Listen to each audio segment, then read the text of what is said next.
Magandang araw sa inyong lahat. Maligayang pagdating sa aking kwento ngayon. Abangan ang mga kakaibang pangyayari na magpapakilabot sa inyo. Ako na po pala si Roy Bear. Lumaki sa South Panoocan.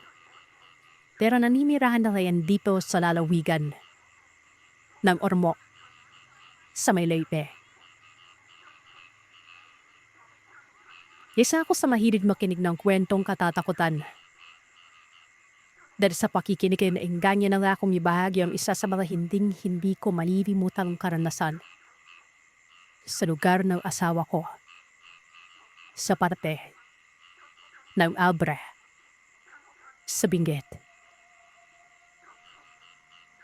Mahigit isang dekada nang nakalipas nang mangyari ito. Nagkakilala kami ng asawa ko sa Manila. Nagkamabutihan. Nung inayaan niya na ako ng kasal ay walang pag-aalinlangang pumayag ako.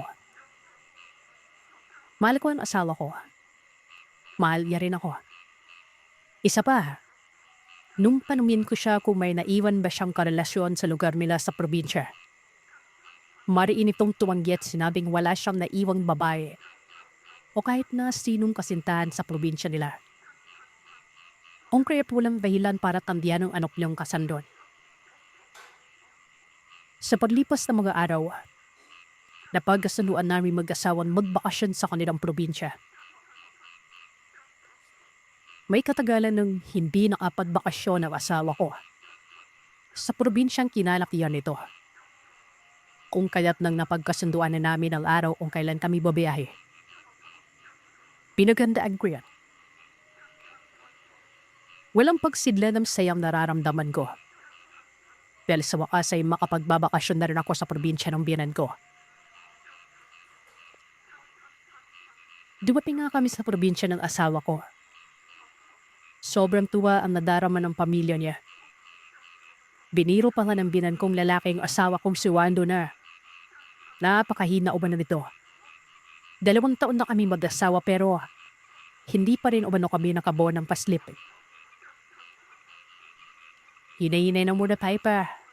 Nag-iipon pa kasi kaming mag-asawa lang ng pera. Mahirap naman kung mag-aanak kami kada tapos wala pa kaming naipundar na bahay. Madadamay sa kahirapan ni magiging anak namin kung sakali man. Sagot ng asawa ko sa kanilang ama. Nang nagiinuman sila mag-anak. Kami naman ng bilang kong babae ay masayang nakikipakinig lamang habang nagluluto ng kakanin. Tingnan mo talaga ang papa mo. Wala nang ibang inisip kundi ang magkaapuhadod sa inyong dalawa ni Waldo. Hindi ba naman inisip ang hirap ng buhay na yun? Sa hirap na yan at sa mahal na mga bilihin na bay. Mas gugustuhin pa ng iinan na rin huwag na madanak kesa madamay pa sa kahirapan ng magiging mga supling nila. Rika ng biyanan kong babae. Pinayuhan niyo pa ako na kung mag-aanak man. Hiisa na. O kaya naman ni dalawa. Huwag lang magparami ng anak dahil kami daw rin naman mahihirapan. Kinahapunan, kinulang ang asukan na gagamitin namin. Napao naman kaming dalawa lamang ng biyanan kong babae ang nasa loob ng bahay mo. At nag-aasikasa sa kaming niluluto. Kaya ako nang nagpresentang pumunta sa tindahan para bumili ng asukal. Nung mablokad na ako papunta sa tindahan, may nakita akong babaeng kaidaran ko lang rin. Nakalugay ang buhok nito abot hanggang bewang. Nakasuot ng iting na bestida. Habang papalapit siya sa akin, napansin kong pitig na pipig ito. Kakaiba ang mga pinginang ipinukulya. Inbang para mayihin na galit na nararamdaman sa akin yun. Pero binaliwala ko lamang ang kipig niyang yun. Gawa ng hindi ko naman siya kilala.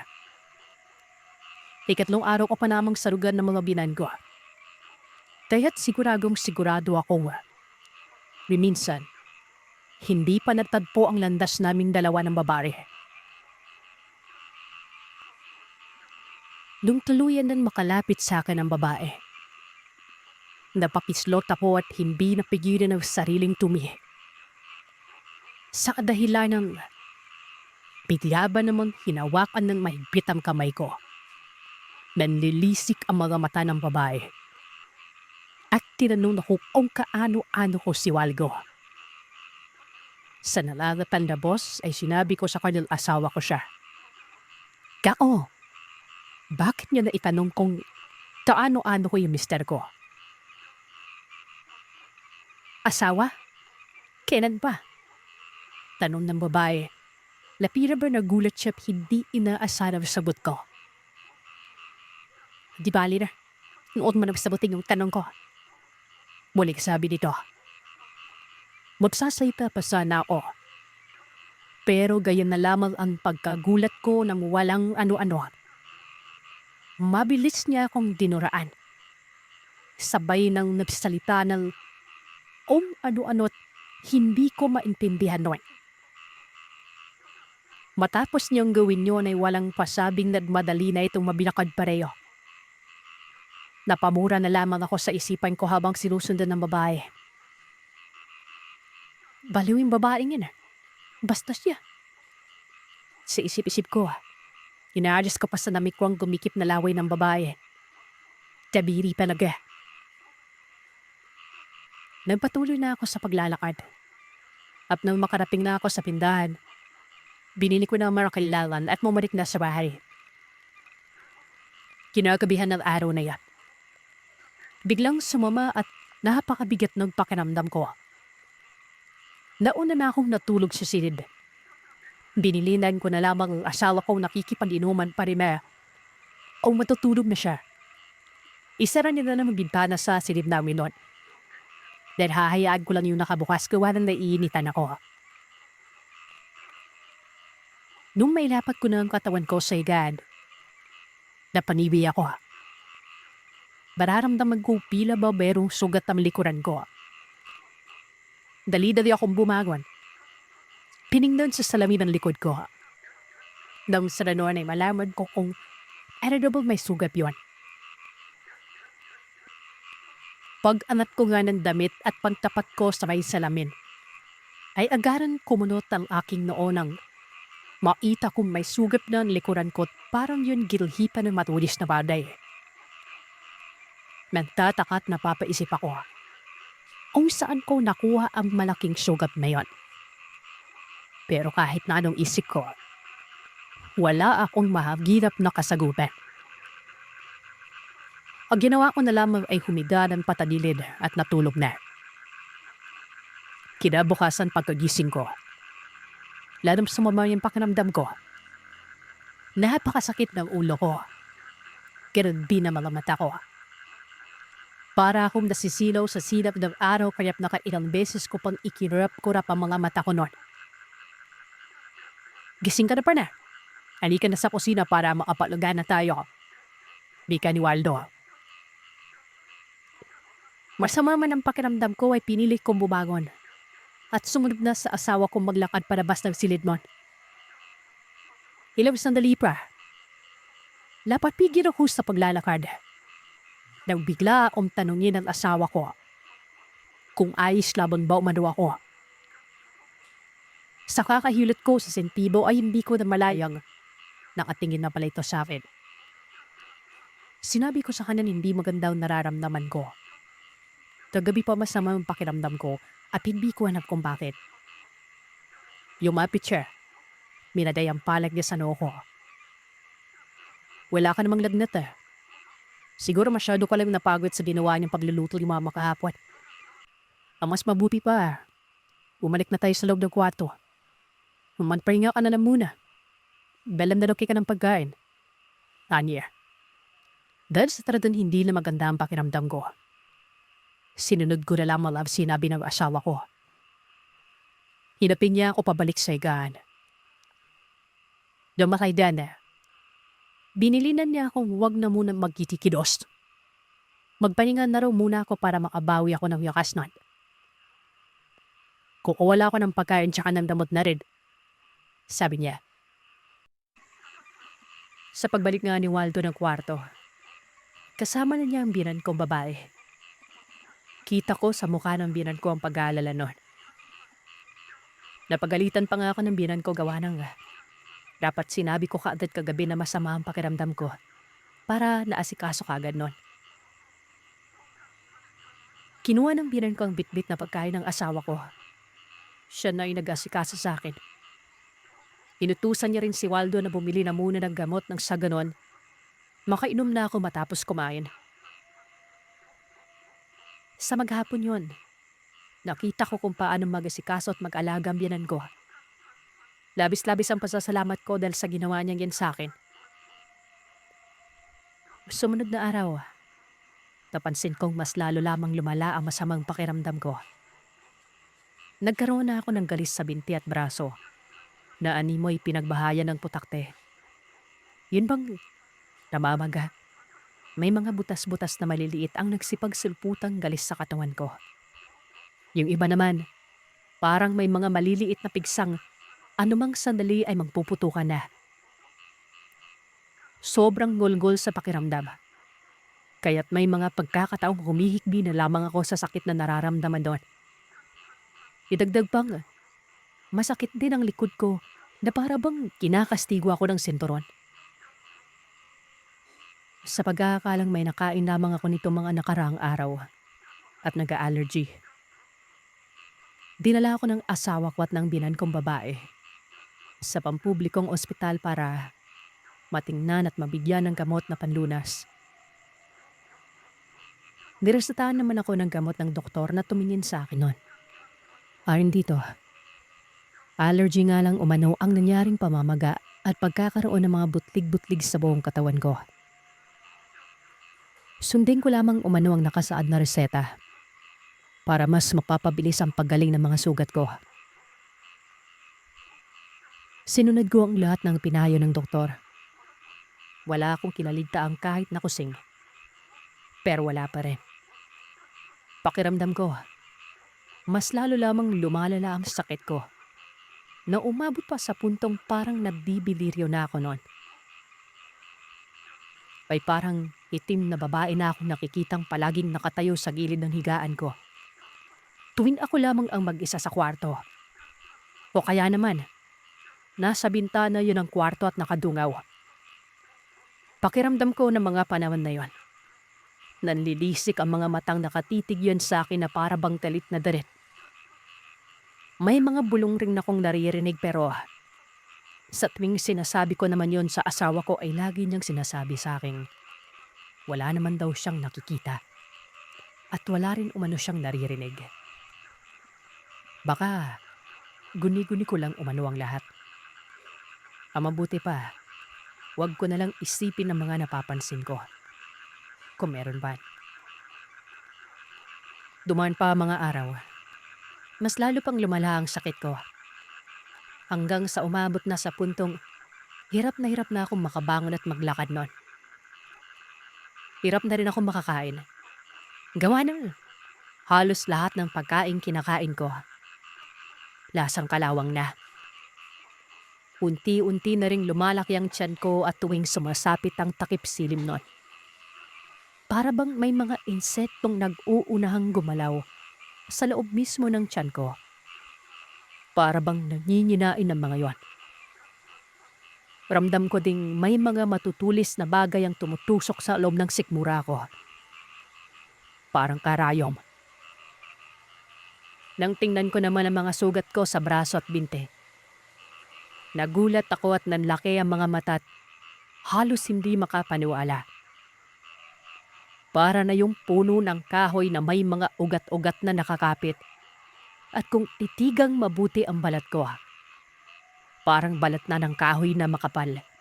At may mga hiwa-hiwa sa katawan.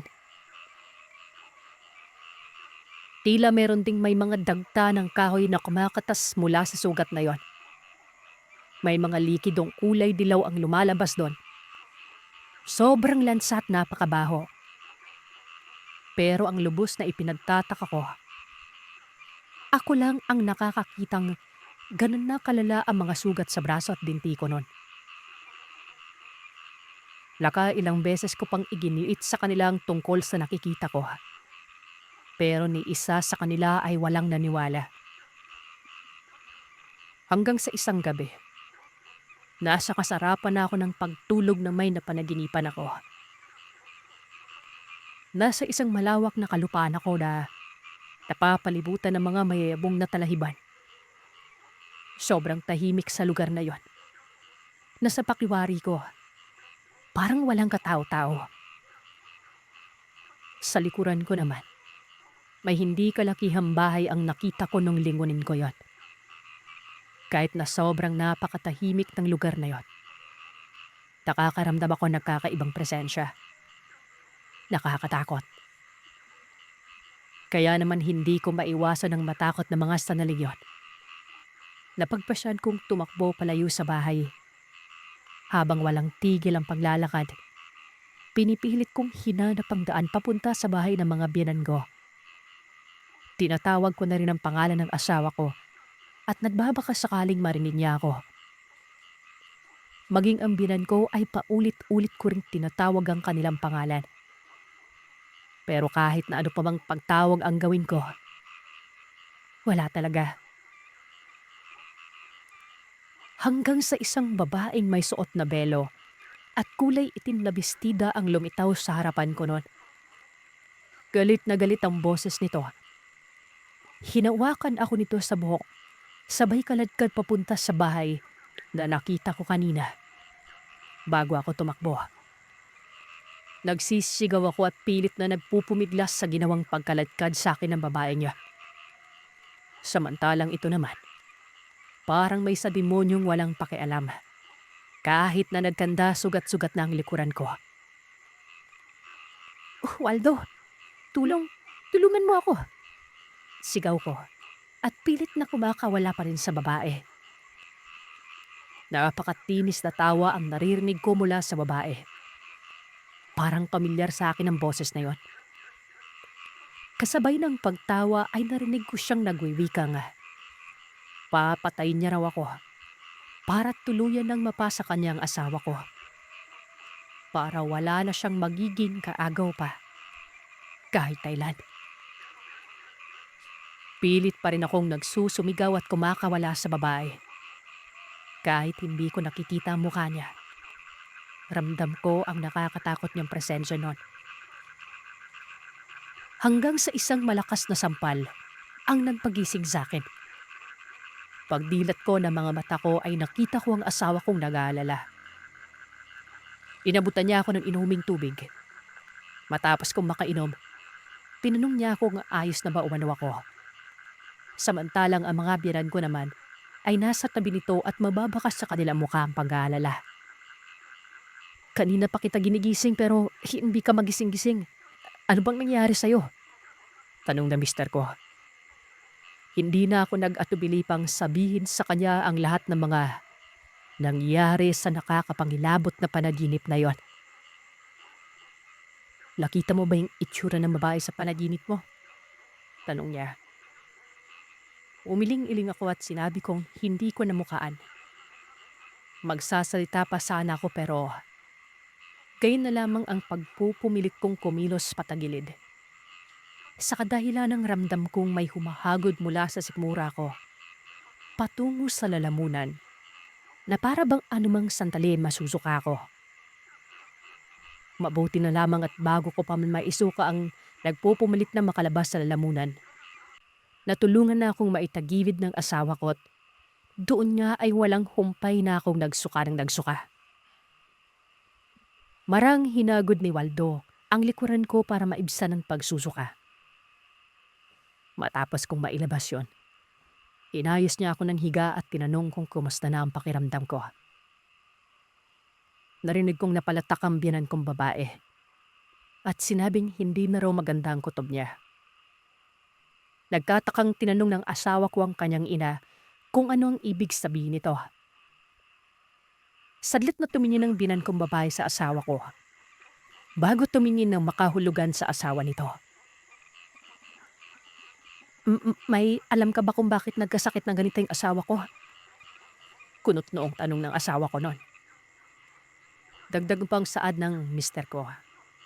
Halos lahat ng paggamutan ay napuntahan na namin. Pero wala pa ring may makakapagtukoy kung ano nga ba talaga ang tawag sa sakit ko. at kung saan ko nakuha yon. Naalala mo ba si Jonah? Yung anak ni Aling Soledad? Nagkausap na ba kayong dalawa?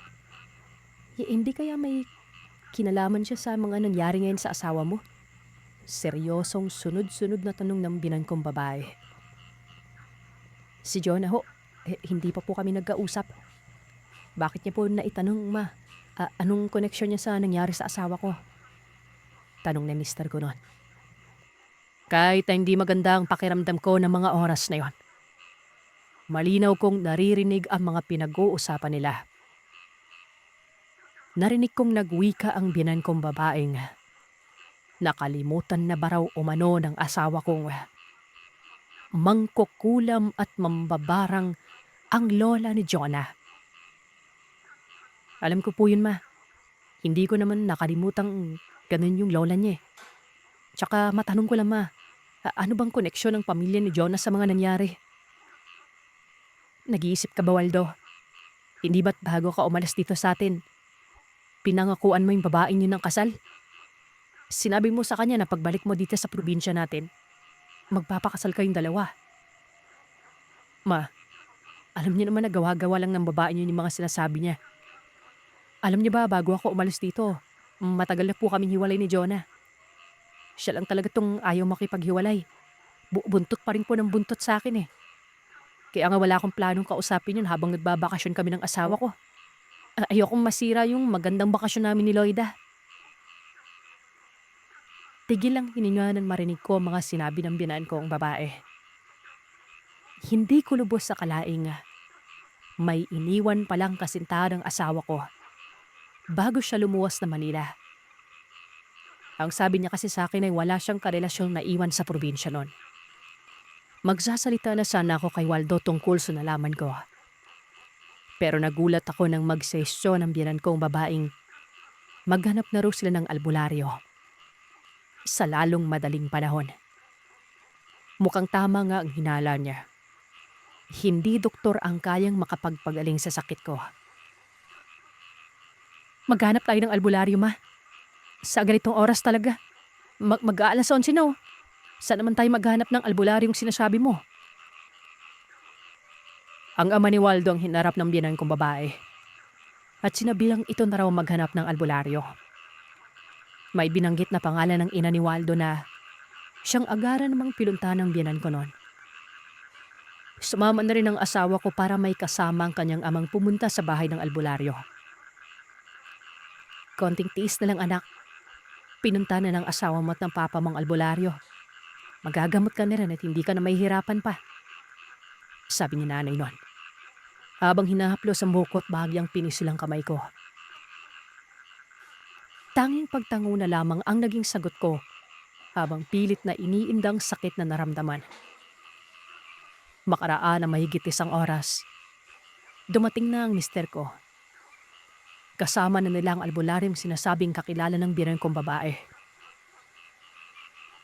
Pagpasok pa lamang ng albularyo sa silid ko, napapailing na ito habang bumubuka-buka ang bibig. At may sinasabing hindi ko naman maintindihan.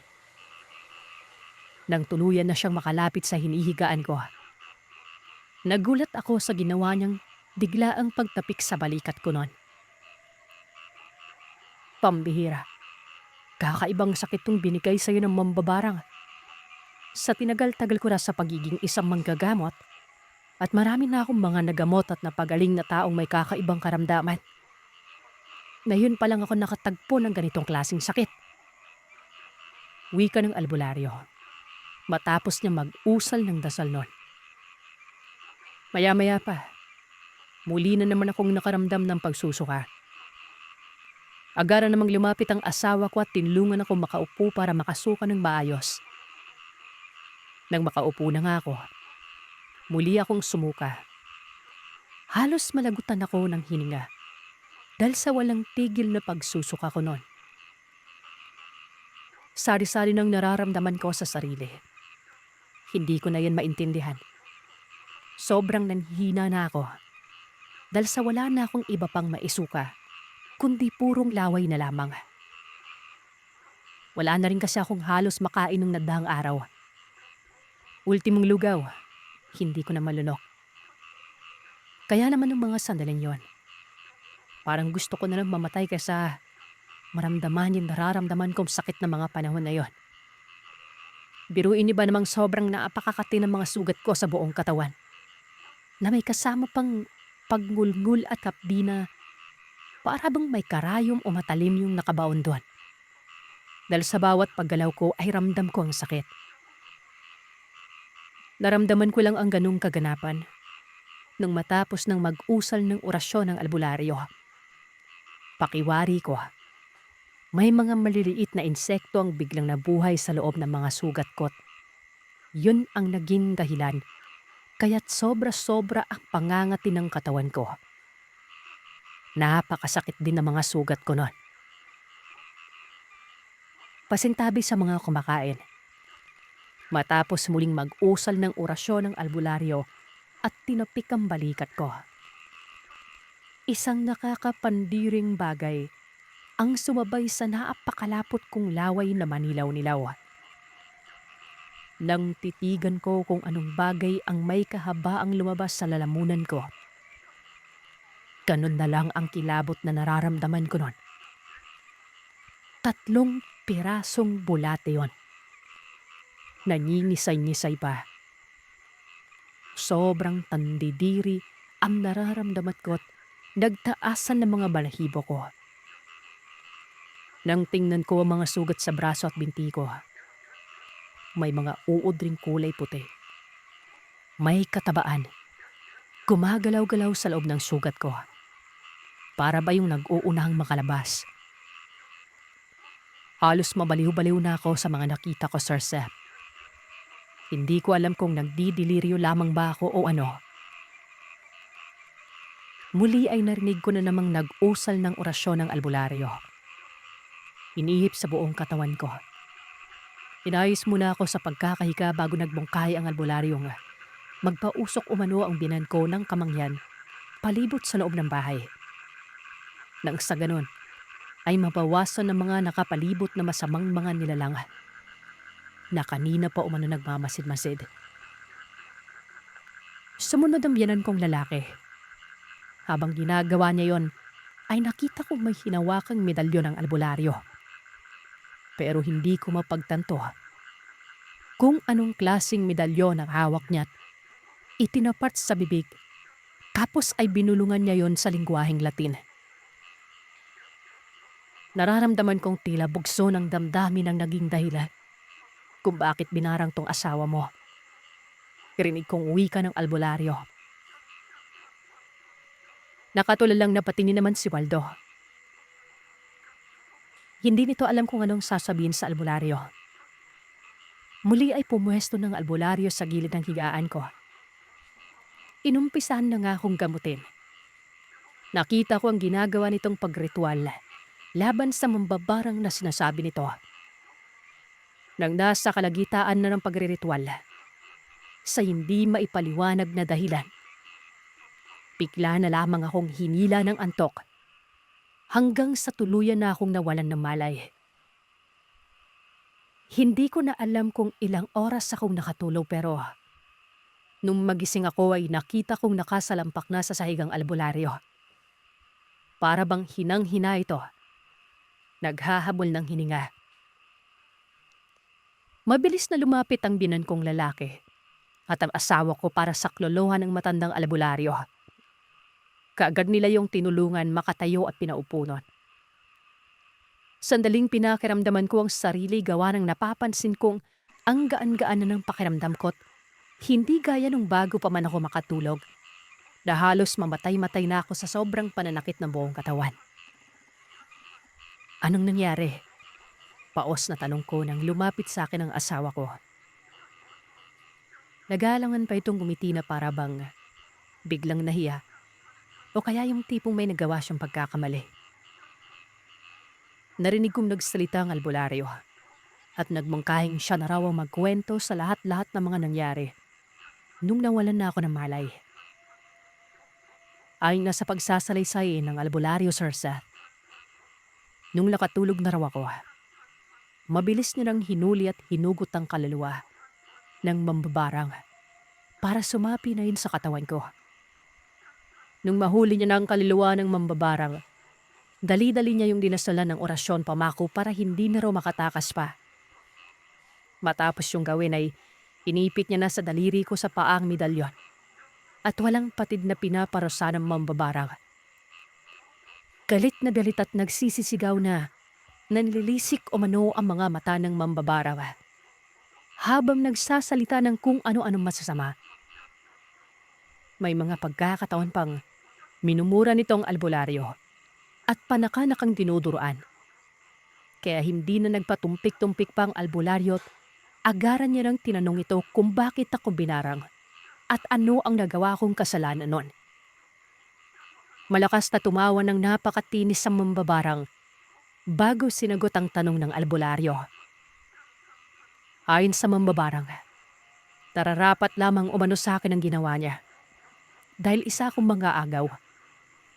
Mas makati pa raw ako sa higad, gawa ng inagaw ko ang kasintahan niya na pumunta lamang ng Manila para magtrabaho. Wala man ang pagsidla ng sakit na nararamdaman niya at kung tutuusin, kulang pa ang ginawa niyang pambabarang sa akin noon. Malutong na nagmura ang albularyo at tinanong ang mambabarang kung bakit ako ang binarang. Bakit hindi ang kasintahang sinabi nito? Ay naman sa mambabarang, ako umano ang dahilan kung bakit hindi na siya binalikan pa ni Waldo. Kung sana'y hindi ko inakit ang kasintahan niya, ay sila sana ang masayang magkasama ngayon at hindi ang isang katulad kong higad. Yan ang malaking pagkakamali mo. Bakit ka namimilit sa taong wala nang gusto sa'yo? Malakas pang talagang loob mong gawin to sa isang babaeng inosente. Wika ng albularyo. Inosente? Paano nasabing inosente yung babaeng yan?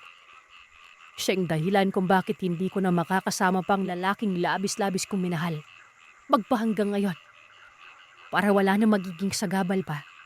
Mas mainam nang mamatay ang babaeng yan. Sigaw ng mambabarang. Hibang ka na. Isang kahibangan yung nararamdaman mo.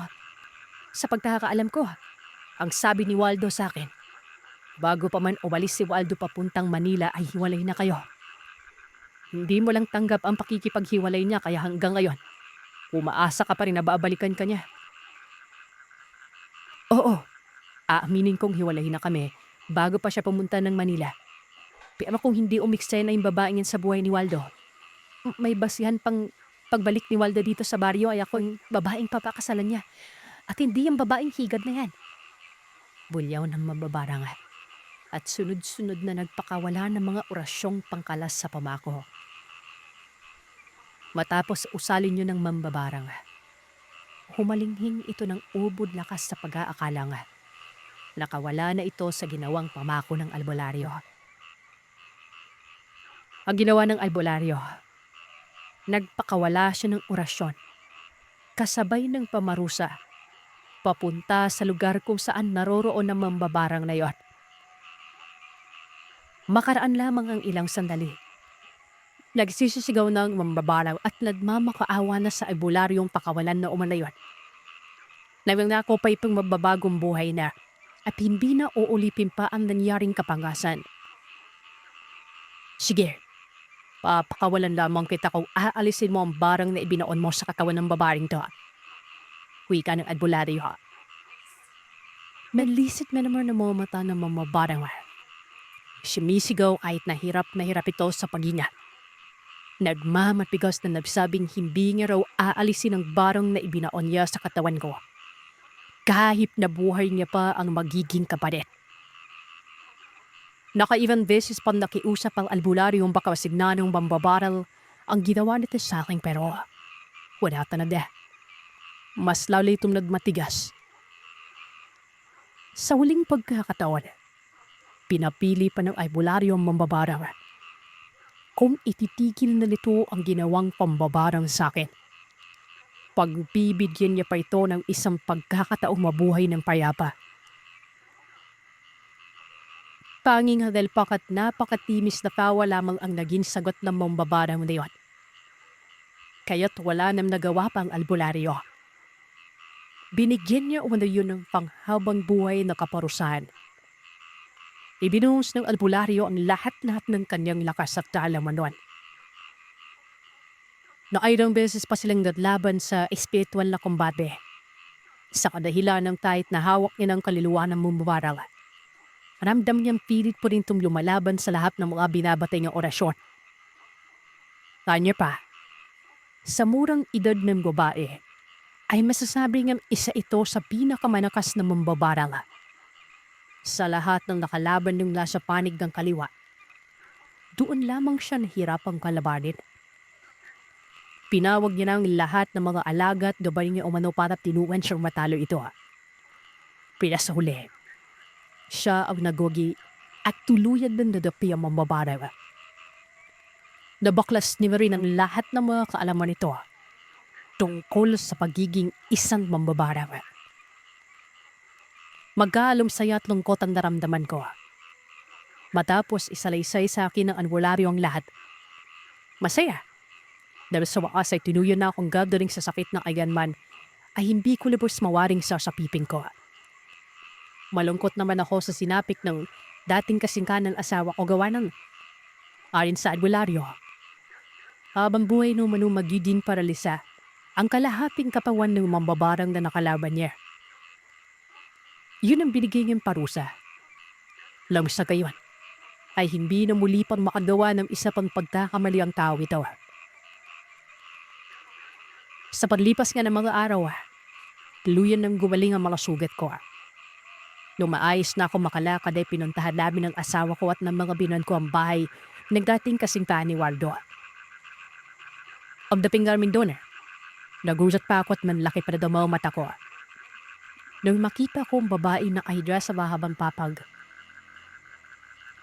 Kung natatandaan niyo kasi sa unang kwento, siya'y babae na asalubong ko at nagtanong sa akin kong, ano ko si Waldo? Siya din yung dumura sa akin nung bumili ako ng pangsahog sa tindahan nung magluto kami ng pagkanin ng biran ko. Ewan ko ba kung bakit nang makita ko ang taawa-awang sitwasyon ng babae. Hindi ko rin nagawa pang magalit. Kahit na paralisado ng kanahaping katawan niya. Pilit pa rin niting binubuka ang bibig para humingi ng tawad sa nagawa. Humingi rin ng tawad ang pamilya ni ko dahil sa mga mali na gawa ni ko. Matapos makapagpatawaran, naging maaris po ang lahat, pero hindi na gumaling itong si Jonah. Magpadanantaman, bumalik kami sa Manila. Namuhay kami doon. Hanggang sa nagkaroon kami ng pamilya. Nangyari ang kwento ko na ito. Nasa pagitan ng taong 2003 at 2004. Basta nasa taong yun lang. Hindi ko na matanda ng araw. Isang taon na lamang noon ay matatapos ko na ang kolehiyo. Yung lipat ako naman ng boarding house. Gawa ng gusto kong samahan ang naging kaibigan kong si Walter. Magkapareha kami ng kurso. Cup Wonders. Halos lahat ng subjects magkakasabay kami ngon. Mabait ito at katunayan, wala akong problema noon sa mga aralin kasi nga maroroon siya. Tinitulungan niya ako noon. Aaminin ko na mahina kasi talagang utak ko ng mga panahon na ito. Yung paupahan na ito ay nasa kahabaan ng Tipadilla banda sa may siyudad ng Cebu. Malapit sa Shamrock. 4 naman na sa kwarto. Mga bed spacer kami. Mababait naman ang mga ka-roommate ko. Parang si Walter lamang din. Hindi pikunir at malakas ang sense of humor. Tumidaman ni Walter ang magkakapareha ng oras sa klase pero nagkikita-kita kaming lahat sa gabi. Bali yung dalawa itago na lamang natin sa pangalan Sam at Paul. Kung minsan, kapag weekend ay hindi ako umuwi sa amin. Pedabantayan lamang ako. Pero manayo at nakakapagod ang biyahe. Hindi din naman kasi talaga yung pinakadahilan kung bakit hindi ako umuwi. Bagos. Kami bahidan. Lockwatcher. Ito kasing kasama namin na si Paul. Maraming pera. Ito yung laging bangkero sa tuwing gagala kami. Kung saan-saan na lamang kami nakakarating tapos madalas lasing pa ako makakauwi. Madamat nakapangako ako sa mga magulang ko na magdaaran ako ng mabuti pero sabay naman noon ang bisyo. Puwera na nga dyan sa droga. Minsan na, inaaya kami ni Paul. Mantakin nyo, sound pera kami. Hindi naman sa nandalait ako pero dito kasi sa Ongkera matatagpuan tabelasan yung mga babaring bayaran. Alam siguro yan ang mga taga rito. Hindi ko din alam kung uso pa ba ito ngayon. Basta si Paul na daw umano ang bahala nun. Siya na ang magbabayad sa babae. Ako noon parang gusto ko kaso natatakot ako. Iwas ako sa mga ganyan. Paano na naman kung may bitbit na sakit yung babae, di ba? Birhen pa ako pero hindi ko kinagat ang pag-aayam yan ni Paul. Sila Walter at Sam lamang ang sumasama. Tapos kapag umuwi ay napakainay. Nakakaya. Yung pinag-uusapan kasi nila ay yung mga nangyari habang kasama ang babae. Para ako noon nakikinig ng kwento ng kumakatay ng baboy. Ilang araw nakalipas. Pansin kong parang balisa si Walter. Malamlam ang mga mata niya na parang kulang sa tulog. Tapos hindi na nagsasalita. Ako naman noon dahil sa nag-aalala. Tinanong ko siya kung anong problema. Sabi niya wala naman. Ayos lamang siya at siguro malipasan namang ng gutom noon. Hindi naman ako namulip noon. Kinamaraw pa ay para bang yumala ang karamdaman ng kaibigan ko na ito. Doon na bahala na talaga ako kaya kahit anong tanggi niya sa bawat tanong ko. Ginigit kong may karamdaman siya at sasamahan ko siya sa doktor. Magalit na ako magalit. Ayun, pumayag naman. Dilit pa ang mukha nito. Dasuri siya sa may doktor. Ay naman sa resulta ng check-up. Stress lamang umano itong si Walter. Niresetahan ng ilang bitamina pero kapag hindi pa nagiging maayos ay bumalik na lamang pagkatapos ng 1 linggo. At ipapalaboratory umano. Kahit na may taramdaman itong kaibigan ko ay napakasipag pa rin mag-aral. Hindi lumiliban. Ako na lamang noon ang natatakot para sa kanya. Putlang-putla kasi talagang itsura niya ng mga panahon na ito. Weekend uli yun. Kami lamang ang naiwan sa boarding house. Umuwi ang dalawa. Nagpaalam ang mga ito. Na sa susunod na linggo ay mag-hangout tumalo ulit kami. Kailangan lamang nilang umuwi gawa ng namatay umano ang kaanak nila. Magpinsan po sina Paul at Sam. Pagsapit ng gabi, inaya ko ng hapunan si Walter. Hindi ito tumutugon. Nakatalukbong lamang ito ng kumot at parang tulog. Hindi ko na lamang ito inistorbo pa. Lalo na't itong si Walter ay medyo masyadong maarte sa pagkain. Nung nakahiga na ako, naririnig ko siyang umuungol.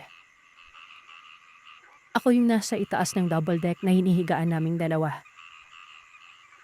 Sinilip ko siya. Nakatawag ito. Tapos nang tawagin ko ay sinagot nitong matulog na lamang umano ako. Hindi ako mapanatag noon kasi nga nakakatakot yung pagungol niya. Parang nasasapian. Iba ang naririnig kong boses sa kanya. Umabot pa yun ang hating gabi. Hanggang sa bigla na lang natahimik. Hindi ko na lamang siya sinilip pa. Narinig ko noong lumangit-ngit ang pintuan at pagsipat ko, nakita kong lumabas ito. Akala ko babalik ka agad. Akala ko'y magbabanyo lang. Kaso napakatagal. Nabahala na ako kaya minatyagan ko talaga pero napakatagal talaga bumalik nito. Kaya ayun.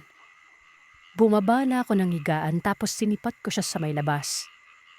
Ginala ko ang paningin sa may pasilyo pero hindi ko siya nakikita. Maging sa CR nun. Bukas naman ang pinto doon at ilaw pero walang tao. Inisip ko na lamang na baka bumili ng gamot. Natulog ako. Pagsapit ng madaling araw ay bumangon ako noon tapos sinilip ko ang higaan niya sa may baba. Gumaan ang pakiramdam ko. Gawa nung naroroon na siya. Nakahiga tapos humihilik pa. Medyo nakakatakot nga lang yung hilik na yon. Para bang halimaw. Samantalang patpati naman ito. Pagsapit ng umaga, pansin kong tila masigla na siya. Noon na siyang gumising at kinalabit ang gitara at pakanta-kanta pa yon. Uy ba, tikas ah. Ayos ka na ba? Umalis ka kagabi diba? Saan ka ba pumunta? Hinanap kita. Dyan lang sa may labas. Bakit ka naman sumunod? Natulog ka na lang sana. Ayos lang naman ako eh. Ikaw lang yung hindi ayos. Kumain ka na dyan. Tapos na ako magsaing. May baguio beans dyan. At di naman ako kumakain yan kasi maalat eh. Ayoko na maalat. Tinapay lang yung kinain ko. Mungkahin ni Walter. Tumango naman ako. Kako tapos na pala siyang kumain. Habang nag-aagahan ako, may sinabi sa akin si Walter. Hindi ko alam kung maniniwala ba ako o hindi. Ayon kasi sa kanya ay nilason umano siya. Tapos ang naglason sa kanya, walang iba kundi si Paul. Dagdag pa ni Walter na may kutob umano siyang hindi pangkaraniwang tao si Paul. Maging si Sam. Ganun din umano. Dali-dali akong nagtanong sa mga paratang niya kung paano niya nalaman at ano ang patunay nun. Ang tatay ko, Jong, isang albularyo. Kaya alam ko yung sitwasyon ko dito. Adong umirasan ako kasi sumukha ko ng kulay itim eh. Kala ko nga na yung gawa ko eh. Lason pa na. Dagdag pa nito. Doon naman sa hinala ni Aswang. Noon daw, noong nang babari sila, magkakatabi lamang sila ng silid. Ang silid sa kanya si Paul. Narinig niyon umiiyak yung babae. Nagmamakaawa ito tapos may sinabing katanda na Aswang umano. Yung babaeng na dapat dadamipin ni Walter ay napakot nun. Hindi natuloy yung sarpuan nila. Pilukpok kumano ni Walter ang dingding hanggang sa natahimik yung babae sa may kabila. Diyos mio, parang himlang Walter asun na kaagad. Malay mo nagtatakutan lang. Kita mo naman si Paul. Mahilig manakot lalo't nakainom yun. Di kita mapipilit Jong kung ayaw mong maniwala. Pero hanggat maaari ha, ang tatanggap ng pagkain galing kay Paul. O kahit yung Sam. Napairin mo lamang ako noon at naisip kong baka nasira na ng utak at si Walter. Dahil sa sakit, di ba? Nag-breakdown ko mother. Sumuka kasi ito baka kinabago gikabuhi kung talading sa amin. Tabuhi no makit sa utak. Sa mga taga-Cebu Kabisayan, alam nila ang kabuhi kung ano yon. Lam makabalik na si Paul at Sam. Hindi na kinikibo ni Walter. Parang wala nang din naman kila Paulon. Maroroon pa rin ang ugaling mapabiyo. Ilang araw pang nakalipas ay kinausap ako ni Walter. Bakante umanong si Vid sa dulo. Lumipat umanong kami doon. Tanong ko naman sa kanya ay bakit kami lilipat? Natatakot ako, Jong. Hindi para sa sarili ko, kundi para sa iyo. Ano? Ito na naman ba yung sinasabi mo sa akin? Dahil ba dun? Walter, hindi naman sa nangingialam ha. Parang hindi ka na matino eh. Oo, naniniwala ako sa aswang na klason pero hirap naman isipin na sila ni Purot Sam yun. Tatlong buwan na natin silang kasama eh. Wala naman ako napapansin sa kanila. Pero giniit ni Walter na kung ayaw ko daw lumipat ay siya na naman. Dagdag pa niya. Ako na daw ang bahala sa sarili ko. Medyo napukaw ang simpansya ko noon. Medyo mabigat kasi ang pagkakabigkas niya ng salita at naninibago talaga ako. Lumipat niya siya, Sir Seth. Ako'y nagpaiwan. Hindi maganda gawin ng isang body na makakainsulta sa kasama sa isip-isip ko noon. Isipin niya na lang, hindi nagbigay ng rason si Walter kila sa Macpoya. At nadulog at sa balutan nito at noong araw na kinausap niya ako siya lumipat. Lugso walang kibo na naman ako noon. Led tanong pa si Sam sa akin kung may problema ba si Walter. Sabi ko hindi ko alam. Ladbahilan ako na matagal na nitong gustong lumipat gawa ng mainit doon sa silib namin. Kapag nasa eskwelahan kami ni Walter ay hindi na niya ako pinapansin pagtatapos nun. Yung parang galipita sa akin. Kinukulit ko siya, tinatanong ko anong problema. Dagdag ko pa noon, baka iniisip niyang sinabi ko sa magpinsan ng mga sinabi niya sa akin. Milinaw kung walang kibo ako. At kung ano ako noon kina Paul ay ganun pa rin sa kasalukuyan. Walang nagbago. Dahil para sa akin ay wala namang kasalanan ng mga tao noon. Ang sabot pala mo ni Walter ay hayaan na lamang umana siya. Gusto niya mapag-isa. Hindi ko na lamang ito kinilik pa. Pero nakakapanibago talaga na parang tuloy magkaaway na kami noon. Hanggang sa napag-isip-isip kong hanapan ng ebidensya itong si Sam Macpoya. Para ipamukha ko kay Walter na mali siya ng hinarga. Talagang nagmatsyag ako lagi noon sa magpinsan. Noong nag-aya ulit sila Paul ng gala ay sumama ako. Nagtanong pa si Paul kung bakit hindi ko daw tawagin si Walter nang maisama din at ang sabi ko naman, siguro maagang natulog yon. Naalala ko pa noon na nasa harap kami ng SM Mabulo. Sa may isang video kyan, nagiinuman kami. Hindi nawawala sa isip ko noon yung pagmamatsyag. Binabantayan ko din noon kung may iaabot ba sa akin na pagkain si Paul pero wala naman.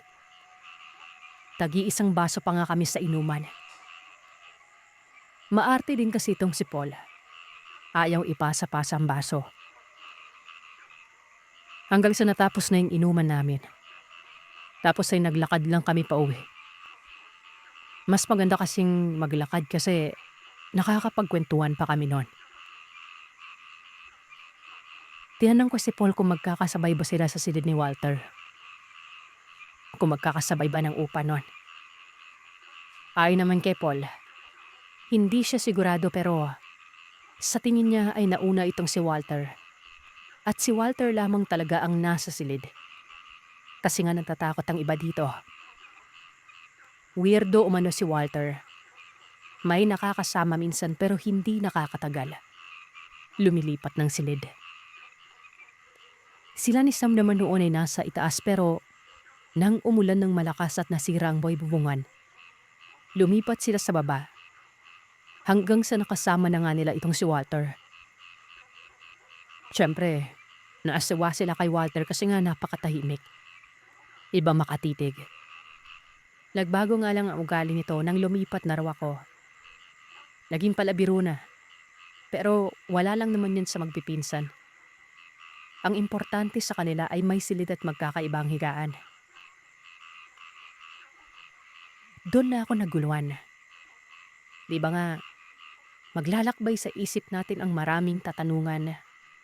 Lalo na sa natuklasan kong yon, na kinatatakutan nila si Walter. Tapos nang dumating ako, bumait. Pero sa pagkakakilala ko talaga kay Walter, napaka-open ito. Kaya ako nga siya naging kaibigan, di ba? Hindi ko alam kung saan ako papanig. Kay Samba at Paul. O kay Walter. Basta, napakagulo. Pinagtutulakan ni Walter na manglalaso ng magpinsan at aswang pa. Tapos sila Paul naman para sa kanila. Weirdo lang talaga si Walter. Hanggang sa inisip ko na lang ang sarili ko. Bakit nga ba ako makikialam, hindi ko naman sila mga kamag-anak. Kung ayaw akong pansinin ni Walter, ayos lang. Wala ding problema sa akin sila Paul. Hanggang sa noong malapit nang matapos ang second sem, meron na akong napapansing kakaiba sa magpinsan na ito. Parang galit sila sa isa't isa. Tapos tuwing gabi ay naririnig ko ang mahinang pagtatalo nila. Bukod pa dyan ay nabanggit ang pangalan ni Walter. Maging ako noon ay nabanggit nila. Akala siguro ay natutulog na ako kasi nga napaka-kumpiyansa na lamang nila mag-usap noon. Nagduda ako, pero hindi ko agad binigyang hukom. Hanggang sa naging sunod-sunod na yung parang pagtatalo nilang dalawa. At doon na nabanggit ang katagang aswang. Doon na lumaki ang mga mata ko. Binaling ko ng dahan-dahan ang ulo ko sa higaan nila. Nakadungaw si Sam. Sobrang seryoso ng mukha nito. Habang si Paul naman ay takot na takot. Bumaba si Sam sa higaan tapos may kinuha doon sa ilalim ng katre. Kung hindi ako nagkakamali. Bag niya yon. May dinukot si Sam na mahabang patalim na para bang papatayin ang tao. Abot langit ang pagkatakot ko nun. Yung kinikilos pa nito ni Sam ay parang may gusto talagang patayin nun. Hinihimas-himas nito ang patalim. Tapos ay tumitingin-tingin sa akin. Dali-dali akong pumikit tapos dahan-dahan akong umusog. Sinisipat ko ang karangkahan. Sinisigurado kong bukas ito. Dahil sa oras na may mangyari ay tatakbo talaga ako noon. Bumangon naman si Paul sabay silip sa bintana. Tapos ay lumipat ito sa may pintuan. Sumilip doon at isinara ito. Na siya namang mas lalong nagpatakot sa akin noon. Wala na. Patay na ako nito. Gusto ko nang sumigaw hanggang sa bigla na lang dumapa ang dalawa. Dahan-dahan itong sumilip sa bintana. Na para bang nagtitik-tik. Nagsimula na humagdaka. Duda kung hindi ako ang punterya ng mga ito. Walang ano-ano ay bigla na lamang bumaho ang paligid. Na kahit tinakpan ko pa ng kumot ang ilong ko, naaamoy ko pa ng samin yon. Nakita ko ang dalawa at bigla na lamang pinatay ni Sam ang ilaw. Lumapit ito sa akin at tagwika ng, "Bumaba ka dyan. Dali, tingnan mo yung nasa labas." Kaagad akong bumaba noon. Tapos katulad nila, gumapang ako patungo sa bintana. Madilim sa labas pero may naaaninag naman ako. Doon ay nakita kong merong isang taong nakakapit sa isang puno. Puno ng eucalyptus yon. Nakakapagtaka. Parang itong unggoy na walang kahirap-hirap na kumakapit doon. Nakapatiwarik na nakatuwad. Hindi nakayakap. Nakakapit lang talaga gamit ang mga kamay at paa. Aswang yan, Jong. Matagal na yan dito at kilala mo yan. Dali-dali akong nagtanong kung sino ito pero hindi kaagad nakapagsalita si Sam. Maging si Paul ay nakatitig lamang sa akin at halatang may agam-agam nun. Siniko ni Sam si Paul. Tumango naman si Paul tapos, Si Walter yan, Jong. Si Walter. At ang inaaswang yan, walang iba kundi ikaw. Ano? Si Walter yan? Ako yung gustong aswangin. Sigurado ba kayo? Paano niyo nalaman? Kayo nga yung pinagbibintangan niya mga aswang Hindi kumibo si Sam. Ay naman kay Paul. Bukas na lamang daw nila ipapaliwanag. Sa ngayon, binabantay nila ako. Para akong mababaliw kakaisip nun.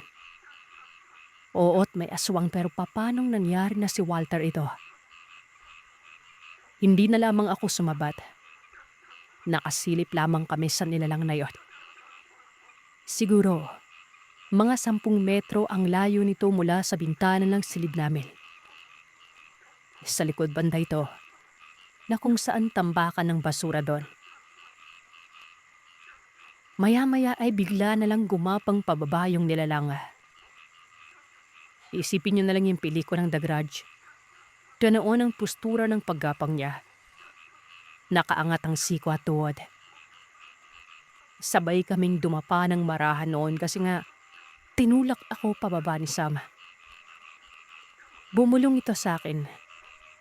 Sisilip umano ang nilalang na yon sa bintana. Hanggat maaari ay wag akong magingay. At yun na nga. Bigla na lang kumaskas ang bintana. Inangat ko ang tingin ko nun. Bahagyang gumalaw ang bintana na waribay. Hinahawi ito ng nilalang. Kitang-kita ko noon ang kamay ng isang tao na nakausli sa may bintana. Napakaitim ng kuko nun. Tapos ay may maliliit na balahibo at kahit madilim ng konti. Detalyadong-detalyado sa akin yon. Ahatawin sana ng itakyo ni Sam kaso pinigilan ito ni Paul. Hanggang senyas ng kamay lamang kami noon at walang kibuan. Sumisinghot ang nilalang na yon. Rinig ko ang kakaibang tinig na pamilyar sa akin. Walang iba kung hindi yung ungol na narinig ko kay Walter. Nagulat ako nang bigla na lang tinawag nito ang pangalan ko. Gasgas ang boses nun. Parang hihiwalay na ako ng diwa, Sirse. Maya-maya ay kinuha ni Paul ang rice cooker. Tapos ay binagsak ito sa sahig. Dahilan namang mabilis na umalis ang nilalang na yon. Pagsilip ko sa bintana. Umakyat yon ng puno at hindi ko na alam kung saan napunta. Hindi na kasi namin tanaw ang taas nun. Gawa ng may bubong kasi sa likod at depensa ito sa sikat ng araw. Sa mga sandaling yun ay tila ba naging malinaw na sa akin na si Walter ngang aswang. Pero syempre, nagdadalawang isip pa rin ako. Wala pang sapat na ebidensya.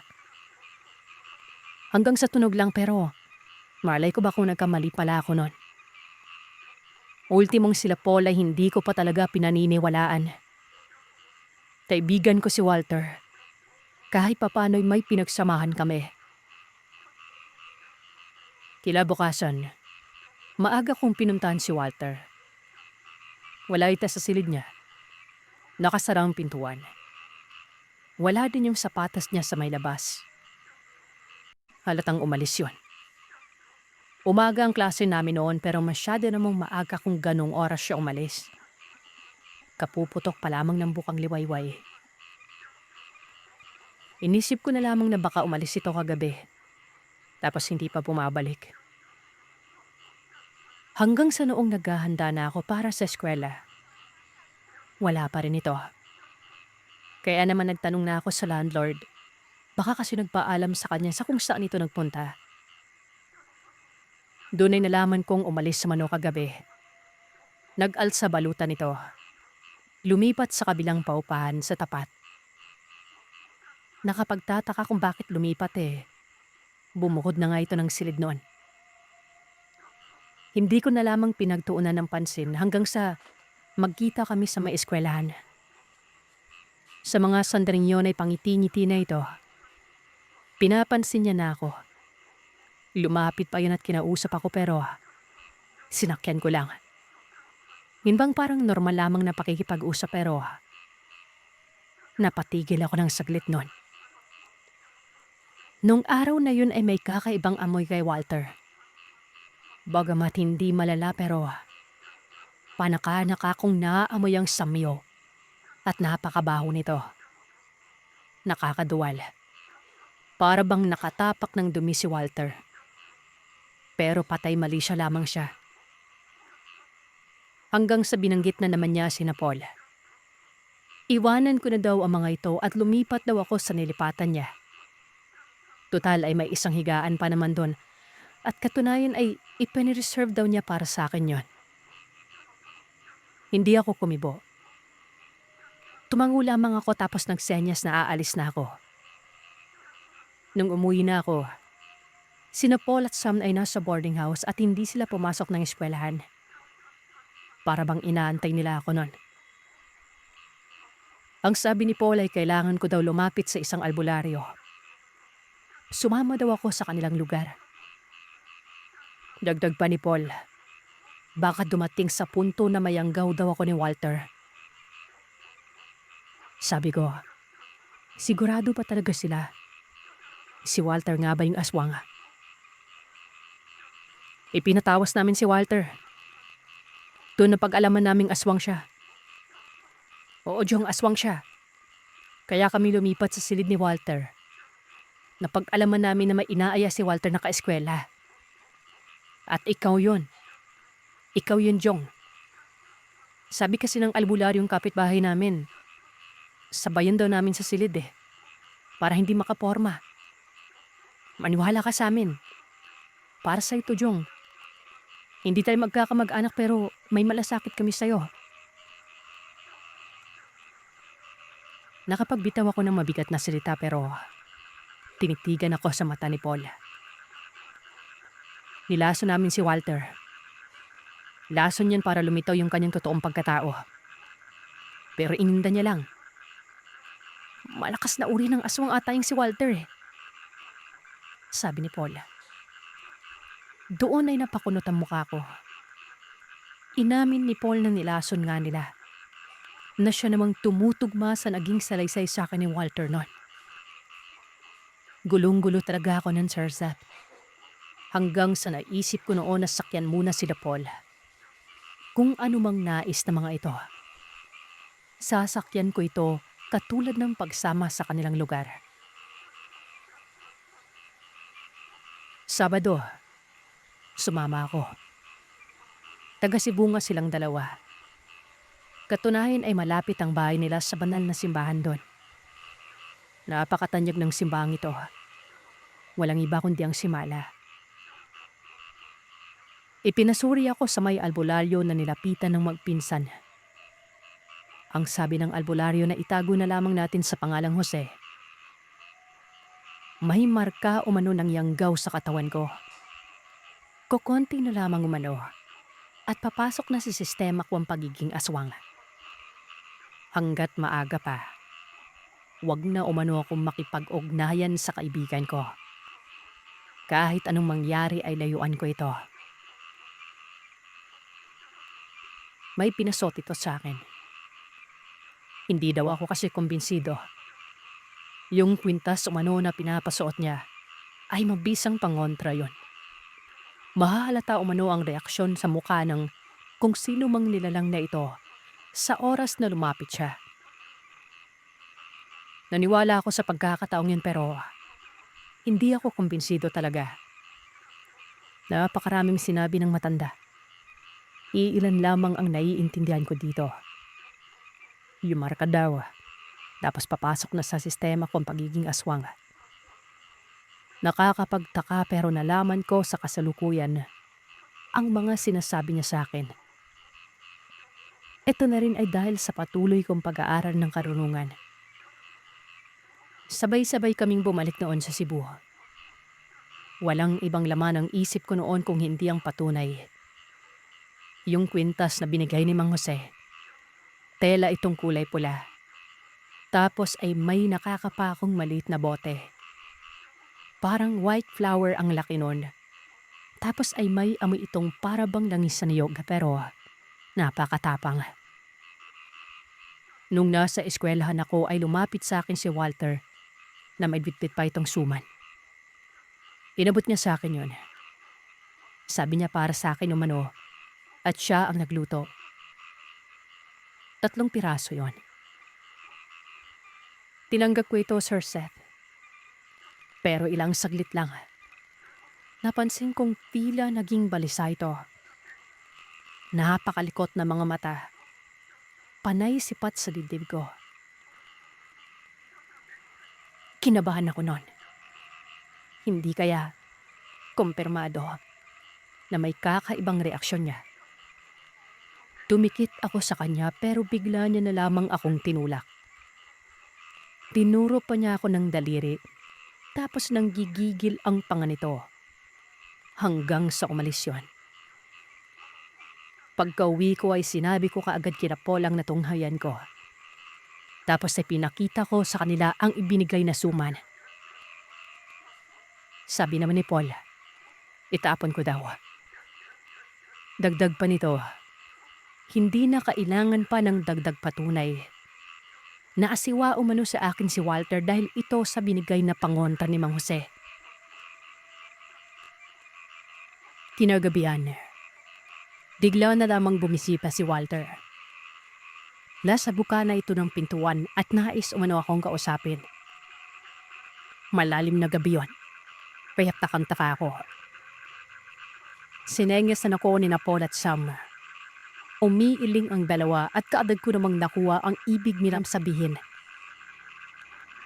Tumanggi ako at sabi ko kay Walter, sa ibang araw na naman. Public kasi ako. Kailangan ko magpahinga.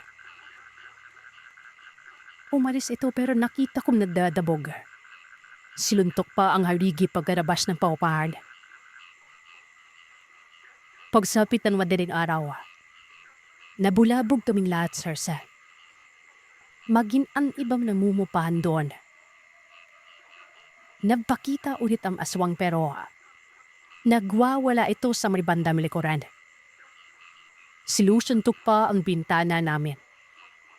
Yung mga alalakian noon na namumupahan din, lumabas at pinatbabata yung nilalang pero wala na nito sa kanya. Lumabas na rin si Paul at Sam. Maging ako noon ay lumabas na. Pinawag ko ang pangalan ni Walter. Kakwaswang siya. Layuan niya ako. Doon ay bigla na lamang tumigil ang nilalang na yan. Mabilis itong nakit sa puno at lumundab sa kabilang baod. Nagtasigawan pa nga mga babae doon kasi may nanuwapan sa kabilang bakod na puro babae. Nakarinig din ako ng putok ng baril. 100%. Suwat ka ng aswan nun. Halos kaming lahat na nangungupahan doon. Sinugod namin ang inuupa ni Walter sa kabilang parpe. Nakasarang pintuan. Pero ang sara nito ay nasa loob. Ibig sabihin lamang ay may tao doon sa loob. Sinisigawan namin yun na buksan ang pintuan pero walang sumasabat. Ayaw naman naming puwersahin yun dahil baka mas tumala ang gulo. Lalo pat na binabasan na ng ibang nangungupahan doon at sinita kami kasi nga ang inay.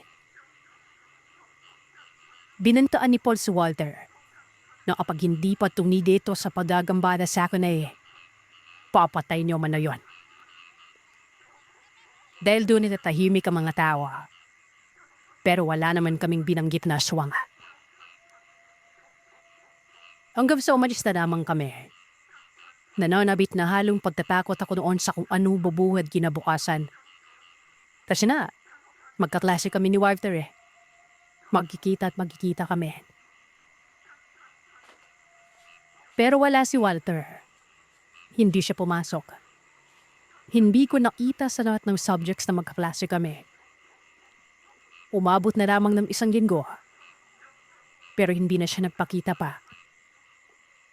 Pinuntahan pa namin ikaw sa inuupahan kasama si Paul at Summer. Pero wala na ito. Bing ko naisip na baka tumigil na sa pag-aaral yon. Umiiwas ito at malamang sa malamang nagtatago. Makalipas ang 5 buwan hanggang sa nakapagtapos na lamang ako ng kolehiyo. Hindi na ito lumitaw pa. Malaki ang pasasalamat ko noon kina Sam at Paul. Kung hindi pa dahil sa kanila ay malamang taswan na rin ako. Parang napakahirap isipin Hindi natin namamalayan na may nakakasalamuha pala sa ating aswang.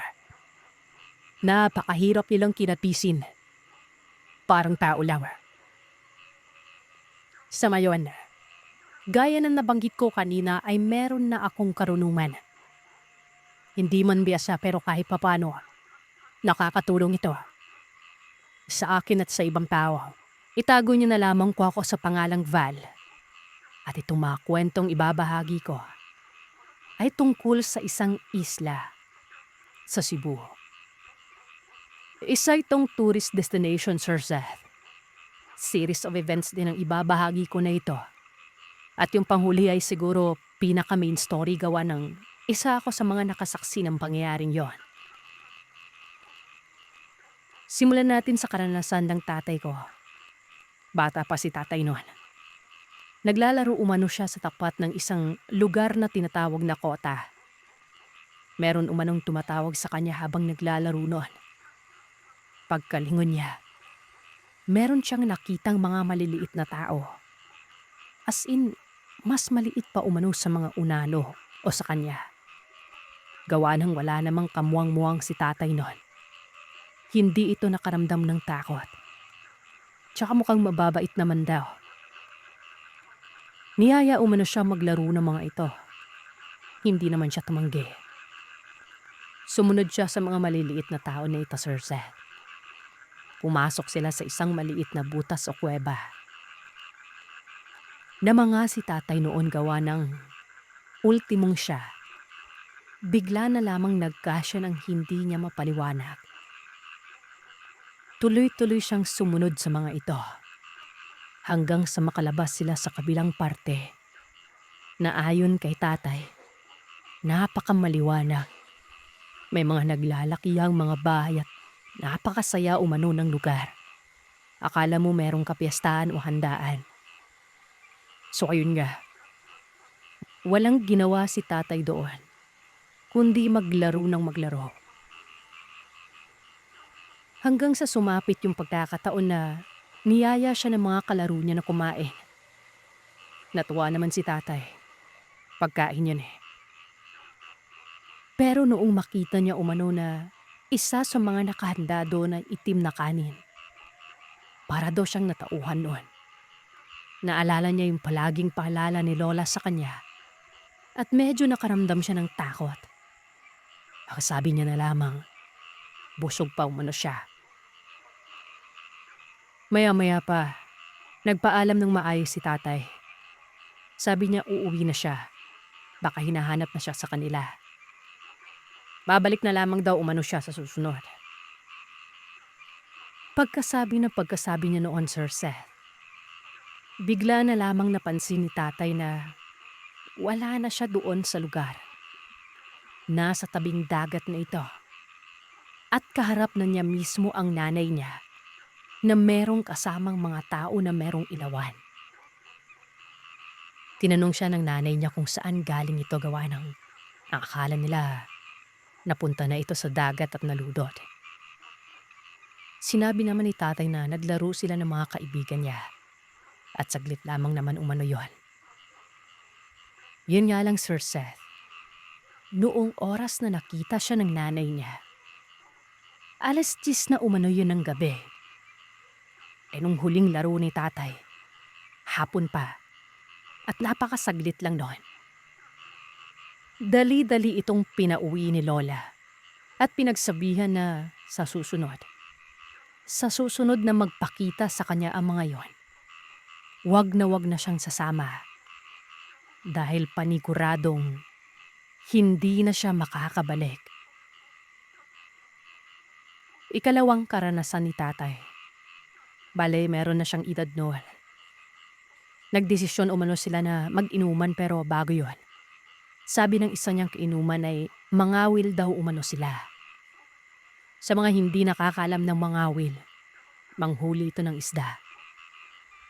Gagawin umano nila itong pulutan sa iniinom nila noon. Ang sabi pa nga ni tatay, hindi daw uso ang tanduay at gin ng mga panahon na yon. Tubala. Habang inaayos nila ang kawil at tansi o nylon, kumakanta umano sila noon. Sobrang lakas nilang kumanta at dinig na dinig ito sa may kabilang ibayo. As in nag-e-echo umano. Noong ihagis na nila yung nylon, Sir Seth, bigla na lamang itong lumihis. Bumalik. Tapos ay pumulupot ito sa kanila.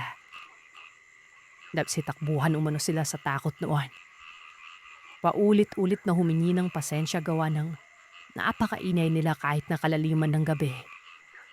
Marahil ay meron silang nagambala nung mga panahon na yon. Pangatlong karanasan sarili ko naman itong karanasan. Naglalakad ako sa dagat noon.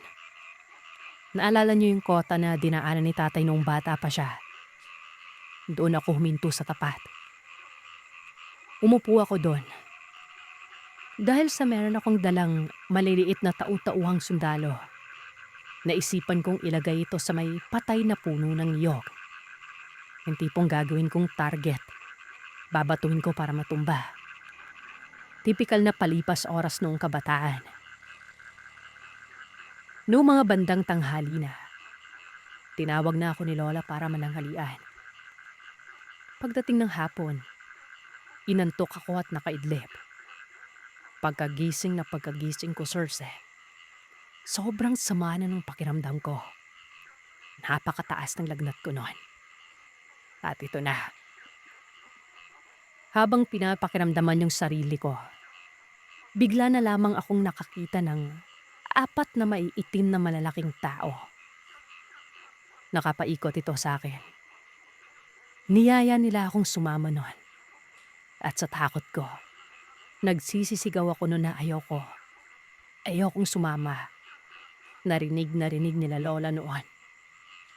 Kaya ang ginawa nila, binalot nila ako sa kumot at dinala kaagad sa may albularyo. Tinawas ako at kumpirmado. Meron umano akong tinamaan ng mga nilalang sa tabi-tabi.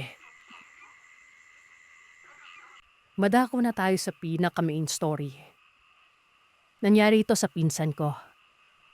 Noong kapanahunan na yon, wala pang kuryente dito sa isla na ito.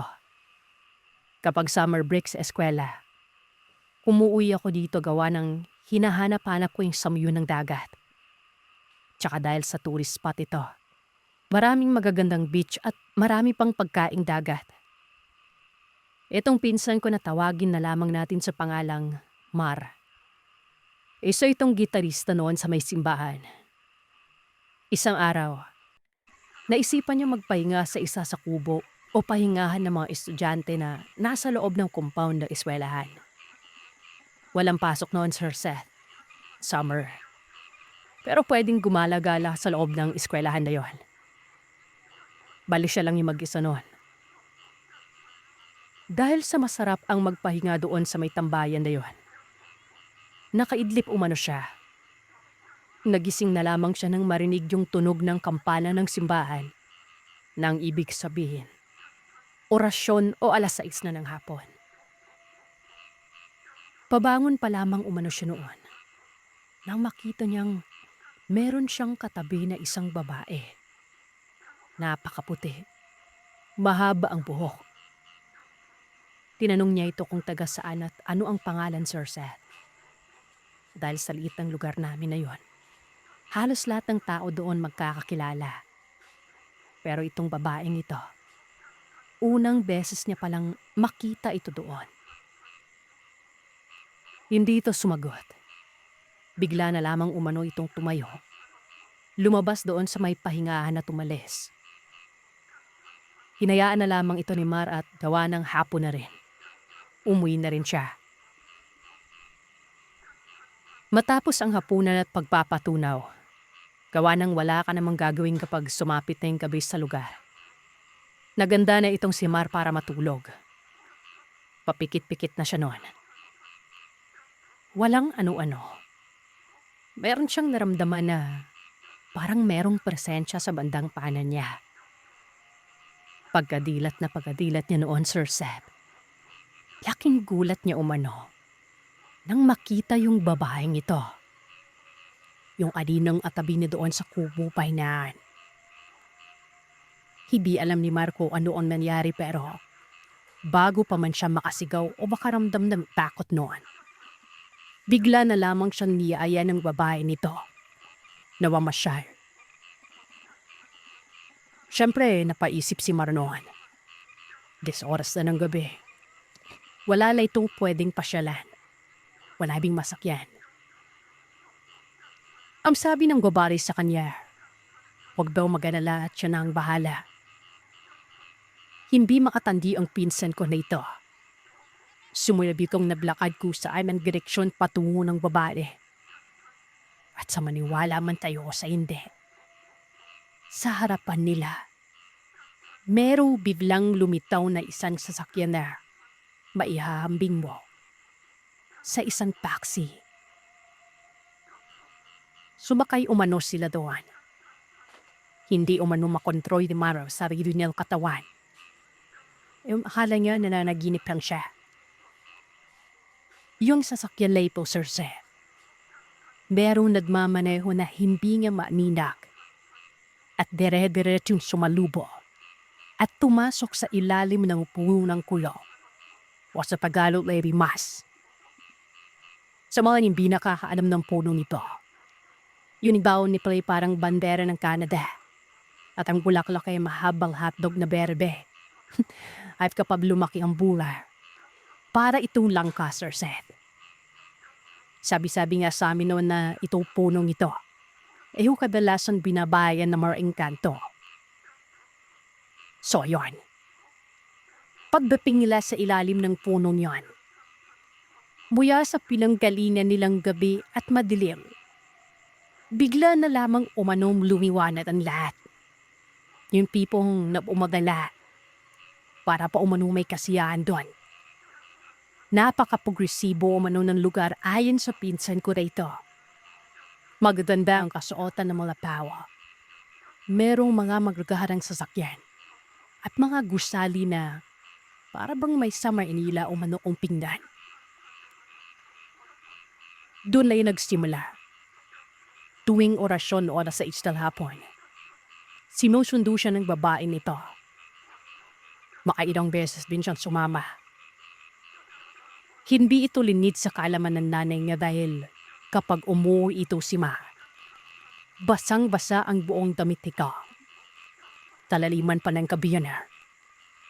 Kapag tinatanong naman siya ng nanay niya kung saan siya galing at bakit gano'n ang itsura niya, ang laging sinasagot niya dito, lawigo umano siya sa dagat.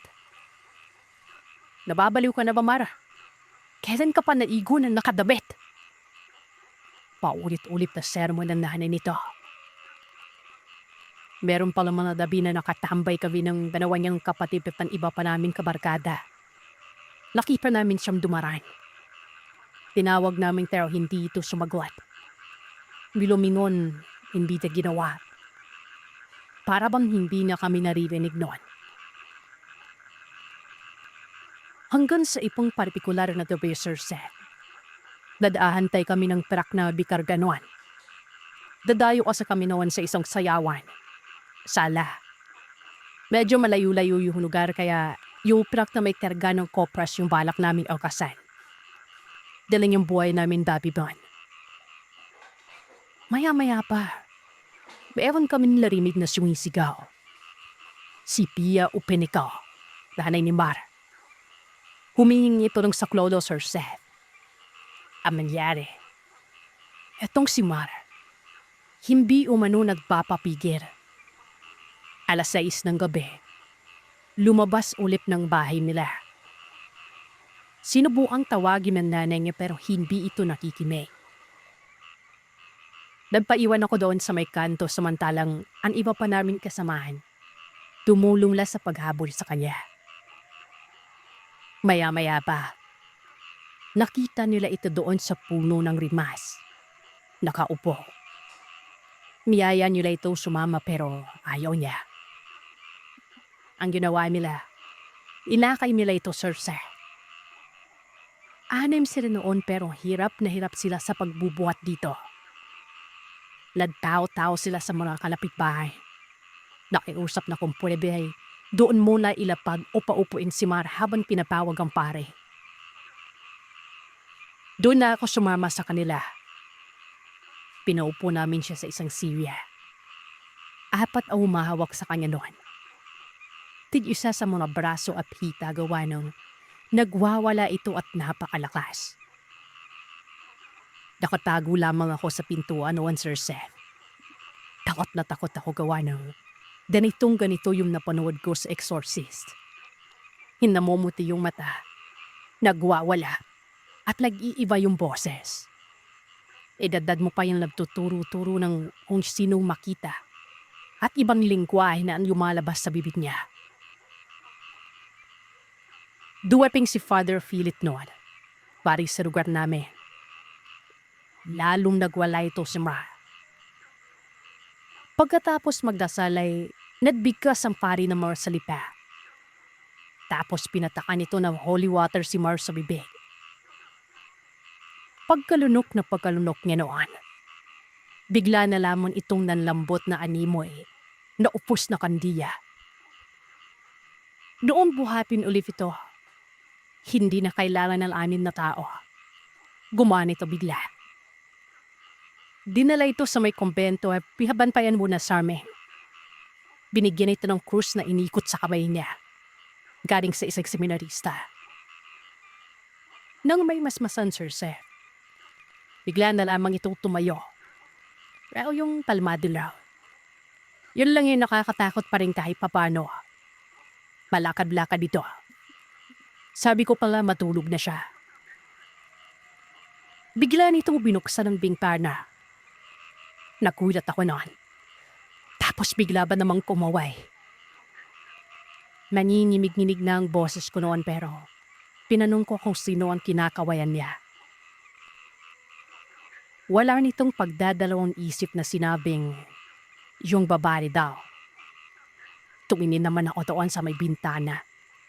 Napakabilim, Sir Seth. Kahit saan ko aminagin, wala akong makitang babae o kahit na anong buhay sa paligid na wala ngang kakorya-kuryente nun.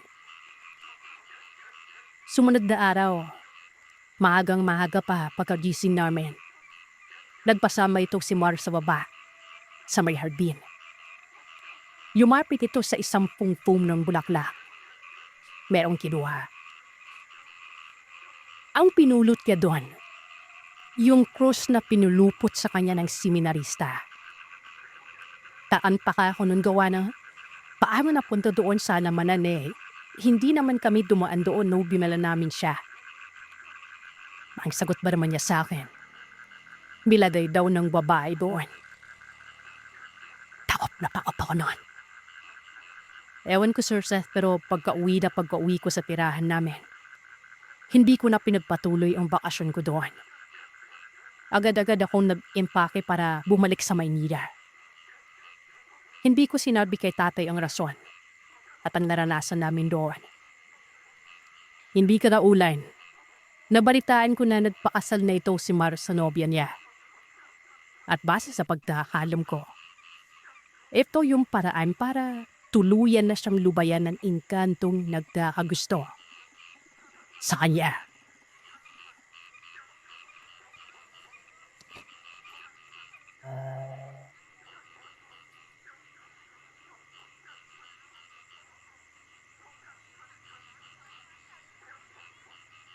Hello, Sir Seth. Tawagin niya na lamang po ako sa palalang Pirangar. Childhood na palayo ko po ito. Pamilya at mananapik na kaibigan ko na ang nakakalam. So parang alias na Ito ay tungkol sa karanasan ko noong hindi pa kami ikinasal ng asawa ko. at nag-live-in pa lamang kami sa Cebu. Padaroas kapis ng asawa ko. Ako naman blumad na taga Cebu. Mula 4 na buwan kaming magkarelasyon nang makakita kami ng bahay na lilipatan namin. Kasing hindi namin masyadong gusto yung una naming tinirahan. Ilalarawan ko lang ang setup ng bahay na iyon. Bale, nasa Pisa, Labawan, Cebu po ito. Mayroong merkado sa tabi ng main road. At talagang nasa tapat ng sikat na siomai sa Pisa na nakahilera. Bali papasok pa sa 100 at may mga namamasadong secret. Yung bisikleta na meron sidecar pero pwede mo naman itong lakarin kung gusto mo. Tas hindi naman ganun talayo. Isa din kasi ito sa nagustuhan namin na lugar kasi ang daming kainan sa may labasan. At malapit na malapit lang sa isang kilalang malaking grocery store. Bale, family compound po yung pinirahan namin na ito. Magkakapatid ang mga may-ari. Na mga malalaking bahay at apartment sa loob. Yung bahay na nirentahan namin ay malaki ang front yard at may mga mayayabong na mga halaman. Larong malalaking puno ng mga batulis o ipilipir. Meron isang puno ng buo, terimbito at langga. Tapos sa may puno ng langka at buglay sa aliwang bahagi na katapat ng bintana namin sa kusina. Isari mo pa yung likod bahay na mas lalong maraming malalago halaman. Kaya gusto din namin dito kasi dahil nasa syudad, feeling namin sa kaayusan ng lugar ay nasa probinsya na rin kami. Presko kumbaga. Bali may 2 kwarto, malaking kusina, banyo at saka living room. Ang bahay ng may-ari na narentahan namin ay adjacent lang sa amin. Tawagin natin siyang si Manang Galising. Yung gate ng bahay ay metal mesh na at tapak ng veranda. So ipang-kita kung sino ang mga dadaan sa labas. Unang linggo pa lamang namin doon, Sir Seth. Nakabili na kami kaagad ng bagong kotse. Napanalunan yan sa raffle ng close na kakilala ko at hindi pa nagamit. Pagkatapos nilang ipa-blessing ito, ibinenta na nila sa akin. Hinapid nila sa bahay kasama yung kapatid at asawa nito. Bali bayaw niya. Medyo gabi na yun at doon na rin sila naghapunan. Gawa ng yung bayaw ng kaibigan ko at saka yung asawa ko. Dahil sa pagiging lalaki, mailig mag-check ng sasakyan. So kahit gabing-gabi na, tiniping na nila yung kabuuan ng sasakyan. At isa na doon ay yung sound system. Meron kasi naka-set up na sound system yung sasakyan kaya nagpa-music kami ng malakas para ipest ito. Okay lang din naman kasi madalayo yung mga bahay kaya wala kaming may istorbo noon. Malakas ang volume ng music. At isamang pa yung tawa namin habang nag-uusap. Para doon masasabi kong mainay talaga kami nung gabi niyon. Pasado 11:00 na ng gabi nang magpaalam sila at naglipit pa ako ng bahay kasama ng 2 naming katulo. Habang ang asawa ko naman ay inaayos ang 3 naming aso. Alam kong mahirap paniwalaan kasi kahit ako man, parang namangha ako noong mga sandaling yon. Bigla na lamang kasing bumusina ang sasakyan, Sir Seth. Yung pagkakabusina pa nito ay para bang taong galit. Yung tipo ng busina na parang kapag may sunisingit o di kayo tumatawid sa daan. Gadoy. Mo siguro nasa 5 hanggang 8 segundo na tuloy-tuloy yung businang yon. Gulat na gulat kaming lahat. Kasi akala namin meron tao sa noob. O di kaya may hayop kagaya ng pusa o daga na hindi namin namalayan na nakapuslit doon. Similip po yung bintana ng sasakyan na ito. Hindi naman ito tinted kaya sigurado akong wala akong nakitang tao sa loob. Pumunta din sa labas yung asawa ko para i-check yung loob ng sasakyan. Kumpirmado. Walang kahit na ano doon. At saka grabe naman kung hindi nila mapapansin na meron silang naiwang pusa o ano doon, di ba? Pumasok namin sa loob ng bahay pagkatapos. Wala pa 5 minuto nang bumalik kami ng asawa ko sa loob ng kwarto namin. Bumosina ulit yung sasakyan. Ganon pa rin. Yung pipong galit at padabog na pagbusina. Mas matagal yung busina na ito kesa sa nung una. Lumabas kami ng asawa ko papunta sa may sala. Yung dalawa naming katulong nandun na rin para makiramdam sa may paligid. Matapos na yung businang yun, napakatahimik na at walang anumang yabag o inay kang maririnig, maging tao man o hayop. Sinilip ulit namin yung sasakyan. Doon lang kami sa bintala ng sala ng Sir. Sadlit kaming napahimik lahat. Tapos sinabi ko na kung bubusina pa ulit yung sasakyan na ito sa 3 beses, iba na ang ibig sabihin yan. At maniniwala ako na meron tayong ibang kasama. Hindi pa ako. Nagsipasok naman kami kaagad. Kaming dalawa ng asawa ko at yung katulong pumunta din sa kwarto nila. Ilang segundo lamang ang lumipas ng Sir. Hepe na naman. Bumusina ulit ang sasakyan sa 3 pagkakataon na ikinagulat namin pareho ng asawa ko. Akma na sana kami lalabas ng kwarto nung bigla na lamang tumalon yung mga katulong papasok sa kwarto namin. Nagsisigawan ng mga ito at takot na pakot. Imbis na matakot ako na lang natawa ko sa mga itsura nila.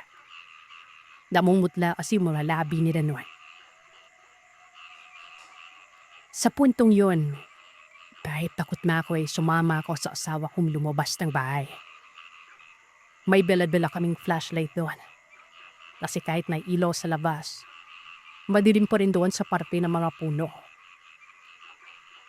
Noong lumabas kami, nakita naming lumabas yung may-ari ng bahay. Kasi kahit siya, narinig niya yung mga pagbusinang yun. Ang unang naisip niya ay baka emergency. Ikinuwento namin sa kanya yung nangyari. Pati na rin kung paano kami nag-inay noong maaga-aga pa. Sinabi sa amin ni Manang Elsing na wag na kanin matakot. Baka pinaalalahanan ng kami na umala hindi namin nakikita na nakapira din doon. Wag umano kaning masyadong mag-ingay. Gawa nang nasanay ang mga ito na tahimik ang lugar. At kasabay na rin na wini-welcome lang kami. Bago pa kasi kami magstay doon medyo matagal na rin hindi okupado yung nirerantahan namin na yon. Pero ling na, larinig daw niya kanina yung mga busina. Lamaihanong inis o galit kaya iwas-iwasan na rin daw namin yung masyado maingay. Sabi din daw niya, taradong merong mga ibang naninirahan doon na hindi mga tao. Ilang beses niya na rin narinig ang mga yun.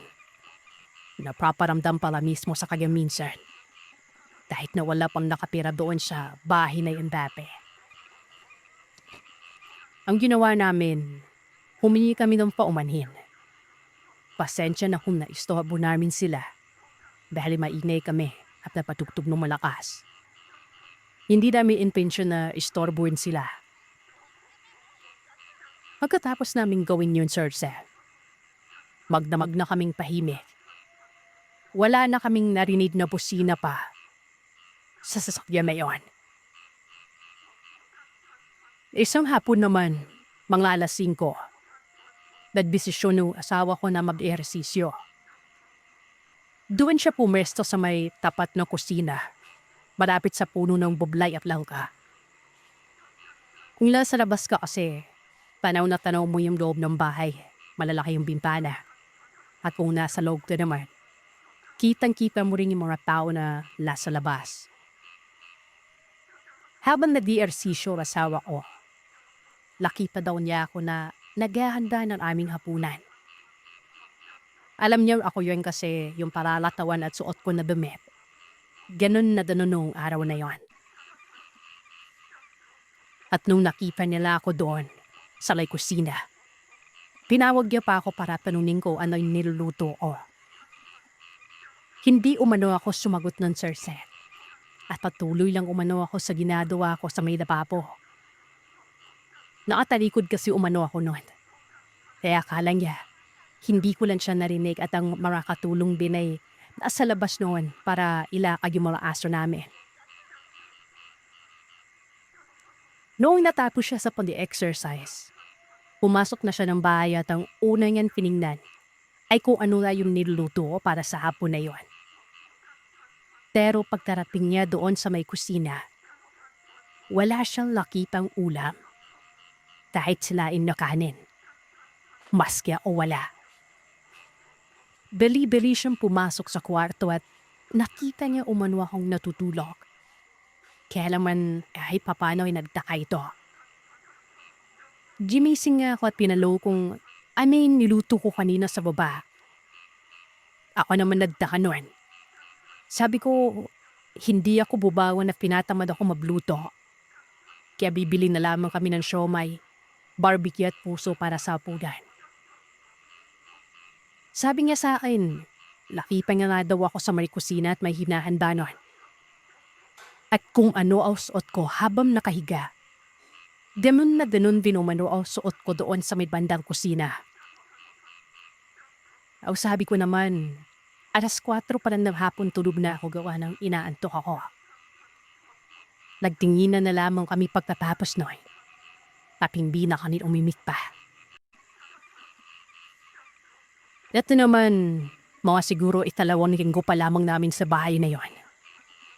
Tanghaling kapag, nakatapos lang namin mananghalian. Ugali naming tumambay sa veranda para magpatunaw ng tirarin. At the same time laruin yung mga aso namin. Habang ning 2 katulong namin ay nasa kanilang mga kwarto at napapaiya. Nagpatugtog ako noon sa living room. At para marinig namin sa veranda, nilakasan ko yung volume. Just kasi yung tunog noon, Sir Seth, at napaka-relaxing pakinggan. Kahit na instrument pa lamang ito. Habang naaliw na kami sa kakalaro ng mga aso namin at nagre-relax sa pinapakinggang musika, bigla na lamang humina ang musika na ito. Medyo nainis ako kasi akala ko yung katulong namin ang nag-adjust ng volume. Kaya ginawa ko, pumasok ako sa loob ng bahay at kinatok ko yung kwarto ng mga kasambahay para itanong kung bakit nila pinahinaan ng speaker nang hindi man lang nagpapaalam. Pakantaka ang mga ito. Ipinandimi lang sila yon. Nakaiglip na umano sila. At lagising na lamang sila nang kumatok ako. Hindi nila girlaw on speaker. At sa totoo lang, gusto bimila yung pinapatugtog ko sa tanghali kasi nakakaantok daw. Kaya madali silang makapagpahinga bago simulan yung gawain bahay nila sa hapon.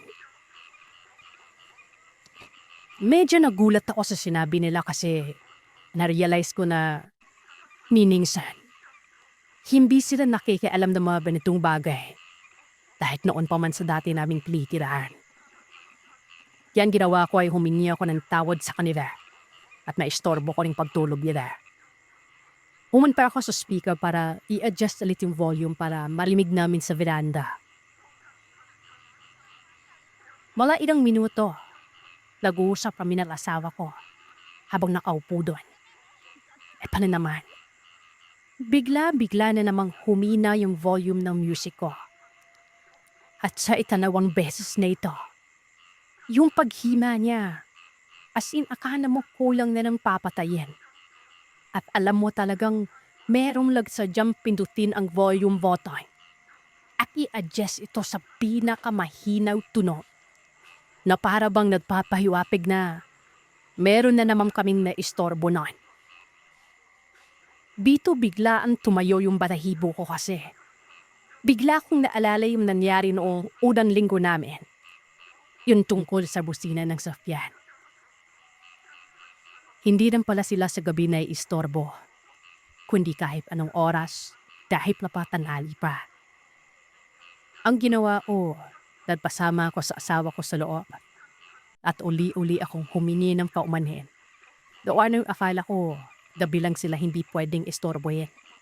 At hindi ko alam na ayaw din pala nila ng inay. Kahit sa katanghali ang tapat. Pagkatapos nila in-adjust ko yung volume sa tamang level. Inibigayan na ng lakas na gusto ko. At gaya ng busina ng sasakyan doon. Hindi na humina pa yung volume na yun. Danawanan yan sa mga marami namin karanasan doon sa bahay na yon, Sir Seth. At pagkatapos namin ay umalis kami doon at nagpunta na kami dito sa may gubay. At iyan ang kwento ng aswang para sa araw na ito. Salamat sa inyong pakikinig.